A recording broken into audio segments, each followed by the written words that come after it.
మా నాన్నగారి పిసినార్తనం తట్టుకోలేక పాతింటి ఓనర్ ఖాళీ చేయించేశారు. ఇప్పుడు మా పెద్దనాన్నగారు ఇచ్చిన ఇంట్లో నేను జాలీగా ఉన్నాను. కానీ ఈరోజు మా నాన్నగారు క్యాంప్ నుంచి తిరిగి వచ్చేస్తున్నారు. అంటే మళ్ళీ నా కష్టాలు మొదలు. నాన్నగారు చింతల్లి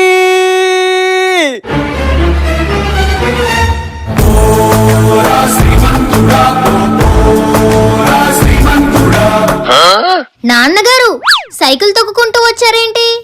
ఆటోలో వస్తే డబ్బులు ఖర్చు అవుతాయి కదమ్మా, అందుకే సైకిల్ మీద వచ్చాను.